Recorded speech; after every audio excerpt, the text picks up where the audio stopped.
தேமுதிக வரையிலும் இந்த எண்ணிக்கை உறுதி பண்ணது பிறகாக நிறைய இடதுசாரிகள் சமூக வலைதள பக்கங்கள்ல அவங்களுடைய ஆதங்கங்களை வெளிப்படுத்தி வந்தாங்க. இது ஒரு நியாயமற்ற ஒதுக்கீடா இருக்குன்னு குற்றச்சாட்டு வைத்திருந்தாங்க. நீங்க அது உங்க கருத்தா மட்டுமே சுருக்கிக்கிறீங்களா இல்ல அது அரசின் கருத்தா வலியுறுத்துறீங்களா?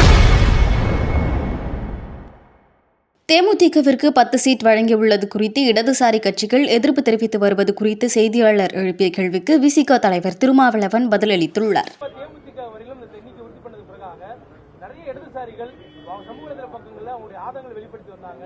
இது ஒரு நியாயமற்ற ஒதுக்கீடா இருக்குன்னு குற்றச்சாட்டு வைத்திருந்தாங்க.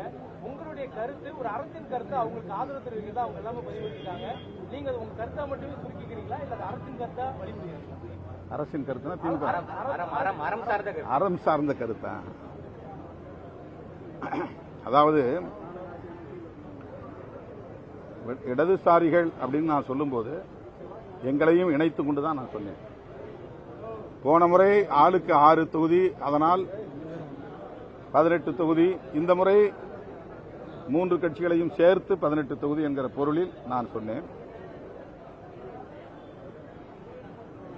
என்னுடைய அறிக்கையில் கருத்தியல் வலிமை கொண்ட கட்சிகளை, குறிப்பாக இடதுசாரி சக்திகளை அரவணைப்பதில் கூடுதல் கவனம் செலுத்த வேண்டும் அல்லது முன்னுரிமை செலுத்த வேண்டும். இது கூட்டணியின் தலைமைக்குள்ள தவிர்க்க முடியாத ஒரு பொறுப்பு என்று என்னுடைய உணர்வை நான் வெளிப்படுத்தியிருந்தேன். இன்றைக்கும் நான் அந்த கருத்தை சொல்ல விரும்புகிறேன். இன்றைக்கு இந்த கூட்டணி, திமுக தலைமையிலான கூட்டணி வலுவாக இருக்கிறது என்று சொன்னால், கட்டுக்கோப்பாக இருக்கிறது என்று சொன்னால்,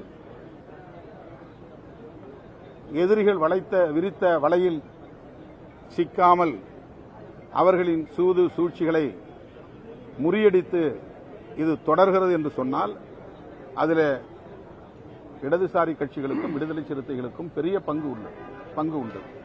அந்த அடிப்படையில் தான் அதை நான் சொன்னேன். பொதுமக்கள் மத்தியிலே அல்லது கட்சி தோழர்களிடையே பல கருத்துக்கள், எதிரும் புதிருமான கருத்துக்கள், ஆதரவான எதிரான கருத்துக்கள் சமூக ஊடகங்களில் வரத்தான் செய்யும். ஆனால் இப்போது எல்லாம் நிறைவு செய்துவிட்டன. நாங்கள் மனமு வந்து கையொப்பம் போட்டுவிட்டோம். இனி எண்ணிக்கை பற்றி எந்த பிரச்சனையும் இல்லை. தொகுதிகளை அடையாளம் காண்பதிலும் செய்திகளை உள்ளது உள்ளபடி தெரிந்து கொள்ள ரெஃப்ளெக்ட் நியூஸை சப்ஸ்கிரைப் பண்ணுங்க.